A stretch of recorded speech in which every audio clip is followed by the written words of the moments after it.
Sir Marco, hold. What is it? The Venetian is here. Piero, you've made the journey from Venice. Hi, Marco, I brought them. Good. Rusticano, we have them. Everyone. And the wherewith to write upon? Tis all here. Piero, this is Rusticano, a scribe from Pisa. He has offered to write down my adventures to speed the prison days. Marco, I beg of you, Marco. Though I brought the books you've asked, do not persist in these tall tales. All our friends laugh at you. Why, everything you say is in thousands or millions. It's all true, Piero. Indeed, I have not told a half of it. Marco Millions, they call you, and laugh. It's all written down. It's not on my memory alone I rely. Alas, Marco, what can I say? Say only that you brought the gem to reward this good jailer. Aye, 'tis here. You've done your task well, jailer. I thank you, Venetian. Leave the candle, jailer. We'll start at once. Remember, Marco Millions. The truth only, Piero. Come, Rusticano. To work. To work. Let us pay attention. We also burgesses, and all who desire to get knowledge of the varied races of man, and the diversities of sundry regions of the world. Good. So be it. Thus, while a prisoner of war in Genoa, Marco Polo of Venice undertook to dictate the story of his adventurous trip to China, a trip that lasted 24 years. His book has lived through the centuries as an exciting story of high adventure, still read today. And because of its keen and accurate observation, it has served as a source book for mariners and explorers, merchants and geographers. But let the book of Marco Polo speak for itself. Listen to its voice. I was 17 in the year of our Lord, 1271, when we left Venice with a cargo for the Orient.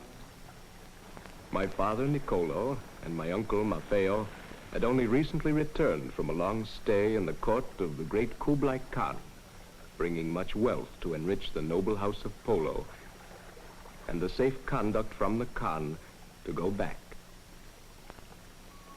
Our first stop was Acca, near Jerusalem, to see the new Pope, Gregory of Piacenza. For the great Khan had ordered my father with him 100 Christian priests to instruct his people, since he wished them to know of all religions. After much arranging, 2 learned Dominicans were sent with us, with letters and credentials. But alas, upon proceeding further to Laias in Armenia, we found the land ravaged by outlaws, and the 2 priests refused to go further, fearing for their lives. But we determined to press on. At Laias, we left the friendly sea and started on an overland route. Summer and winter we traveled, over huge deserts where the heat was so great that whole armies had perished from it. We crossed great mountains and plateaus of bitter cold. We paused often to rest and to trade. In each land, I learned what I could of the language and made notes of the people and their customs. Our journey took 3 long years and a half, traveling through many a strange and wondrous land. And thus we to the summer palace of the great Kublai Khan at Xanadu.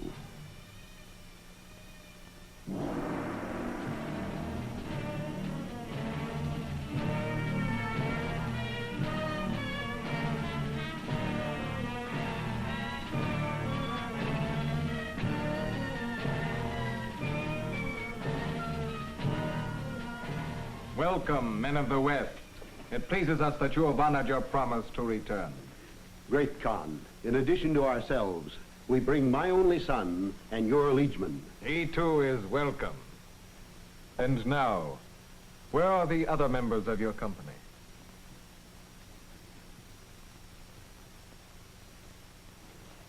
Great Prince, we bring only ourselves. What of the 100 priests your Pope was to send? Alas, Great Khan, His Holiness the Pope did indeed send 2 learned priests. 2? 2 priests? How dare he send only the 50th part of our request? Great Khan, even these 2 were unable to withstand the journey. They are no longer with us. What? Why came you then? For trade only? Nay, nay, Great Khan. We came at your behest. If it please you, great Emperor. Oh. What has the young sprout to say? We have brought with us the letters and documents of our great Pope. Documents, letters? We know not your Pope's language. In Tung Huang we met a Tartar scribe.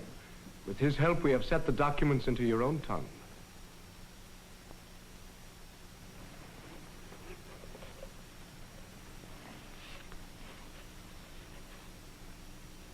So it is. And neatly done, too.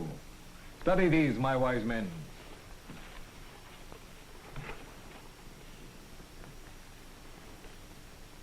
Welcome to Xanadu, Marco Polo. Thus came we to the court of the great Kublai Khan. His interest in strange lands and customs made travelers ever welcome, the more so in that he mistrusted the Chinese and other conquered peoples over whom he ruled. Hence, offices of trust not held by his fellow Mongols were filled by Arabs, Jews, and Nestorian Christians. For so vast is his empire that men of all nations gather to his court. In addition to the land he himself rules, are the many lands which pay tribute to him. Some are 6 months' journey away, and some even more. In the next 17 years, I traveled into many parts of this great empire on special missions for the Khan. During this time, I saw great wonders and immense riches. In some of these lands are the handsomest buildings in the world. The people of this land are gentle and learned, and look upon their Mongol conquerors as mere barbarians. The richest silk exists in such amazing bounty that in the great city of Hangzhou, even the poor go clad in silk. Some of these lands abound in spices of all kinds, so that for the price of a Venetian groat, a man might purchase all that he can carry. On the island of Ceylon, which does not pay tribute to the Khan, are found great rubies, sapphires, topazes, amethysts, and many other stones of price. In Malabar, which is called India the Greater, are very fine and great pearls. People here eat a great nut, as large as a man's head, with water in better than any wine, and meat as white as milk. Let me speak now Khan, and he is noble in proportion, learns from all. For instance, the city of was captured by designed by my father, my uncle, and myself. The Khan's soldiers are like sands of the sea, in greater numbers than all the armies of Christendom.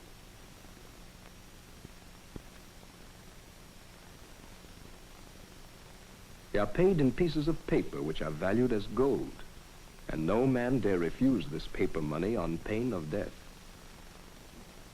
Yet there is kindness too. Where there has been hardship such as drought and flood, the Khan causes to be given freely from his store.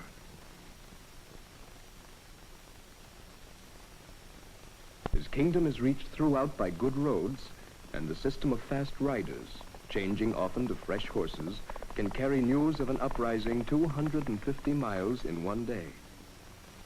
Or they bring fresh fruit for the Khan's table with equal speed. As the years went by, the Khan honored me with missions of trust and high offices, so that at length I became governor of the great district of Yangzhou.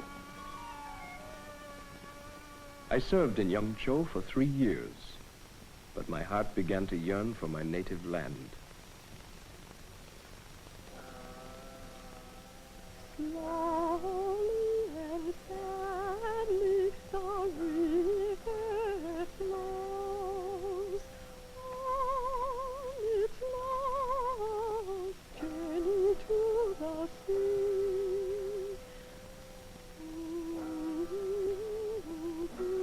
Excellency, your messenger has returned from the Khan.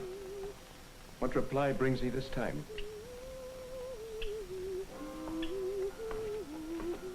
It is the same, Excellency.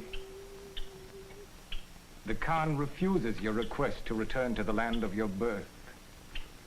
He has need for you here. It is as I feared. In addition, the Khan forbids you to broach the matter again.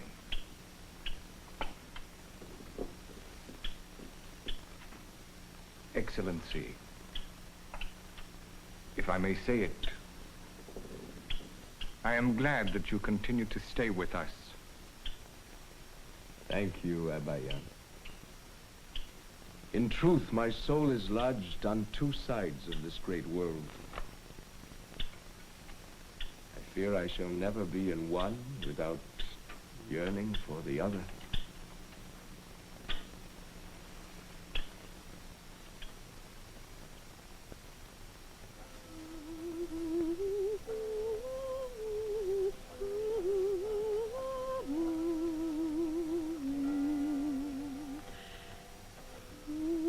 For long, long years you have wandered in distant lands of the earth. Nothing too much haste to seek news of your faraway home.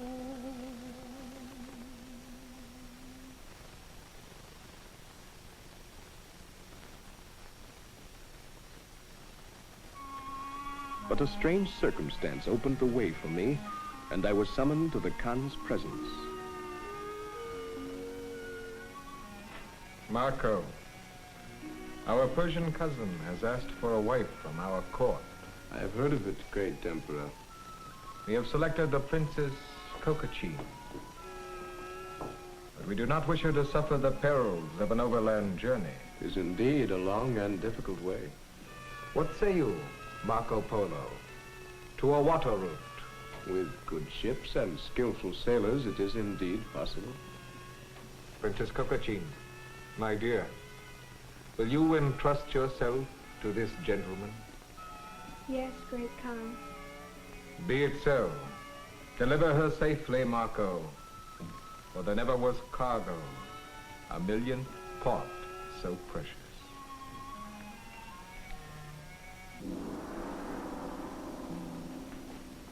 Stay, Marco, and draw near.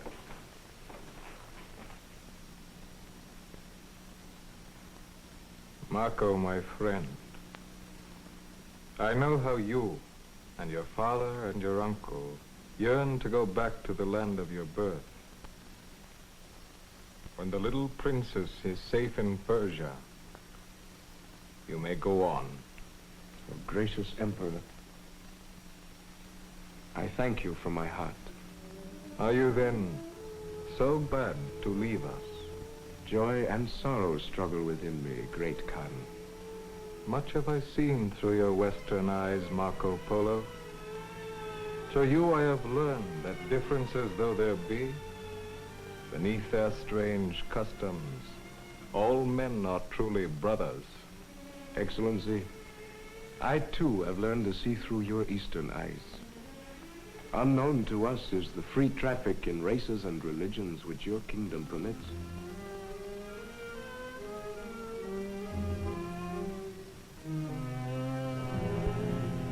Take this with you.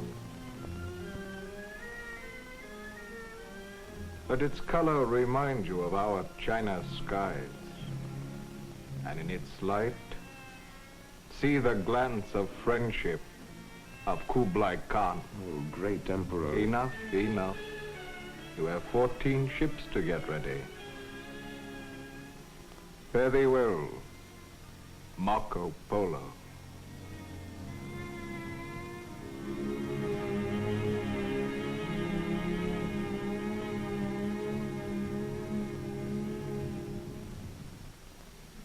We embarked at Changchao and sailed through the China Sea. The trip back was indeed long, for it took 2 years and a half. We encountered great seas and storms of the worst sort.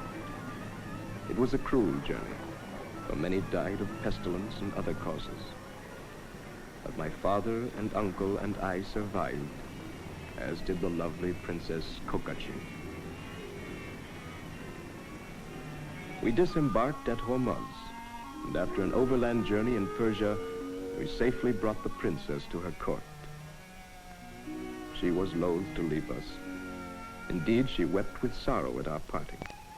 So in the year of Christ, 1295, we returned to Venice, verily rich in gold and jewels, but richer even more in our knowledge of the strange and wondrous ways of the world.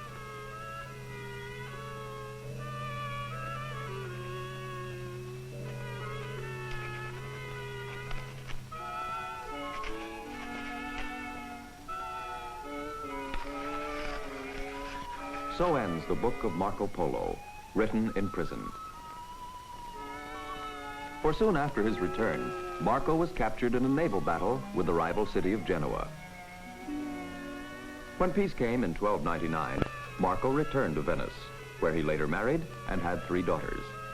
He lived a long life as a prosperous merchant. His book has lived after him.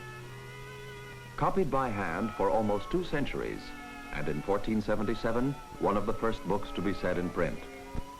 It introduced the vast continent of Asia to the Western world, one of the great adventure stories of all time, the Book of Marco Polo.